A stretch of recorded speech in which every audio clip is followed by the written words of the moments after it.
Consider a box with 4 blue pens and 3 red pens.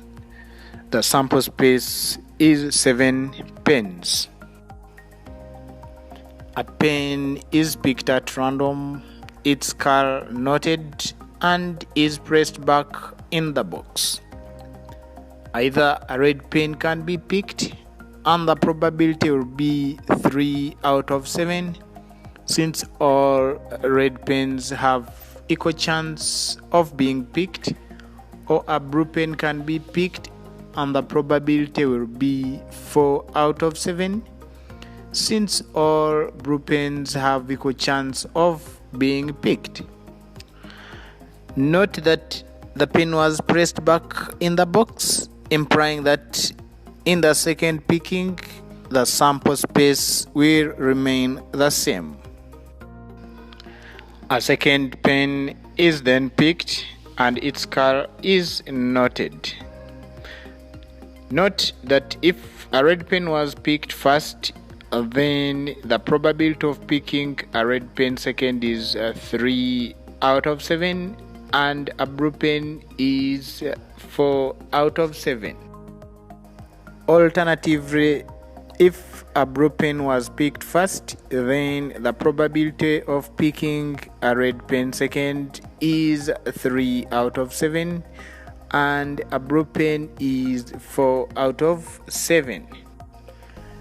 Therefore, the possible outcome of picking a red pen in the second picking is either a red first and a red second, or a blue first and a red second.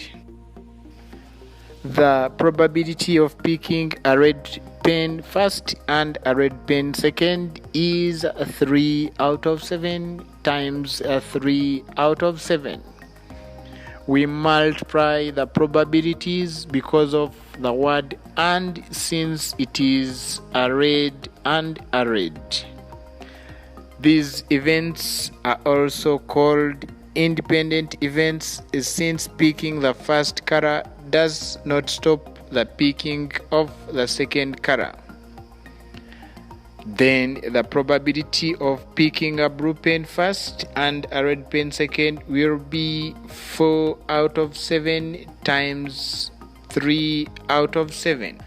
Thus, the probability of picking a red pen second would be probability of a red first and a red second plus probability of a blue first and a red second.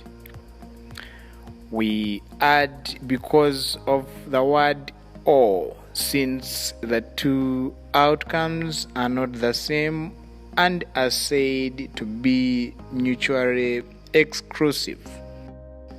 Therefore, the probability of picking a red pen second is 3 out of 7 times 3 out of 7 plus 4 out of 7 times 3 out of 7, and this becomes 21 out of 49, which further reduces to 3 out of 7.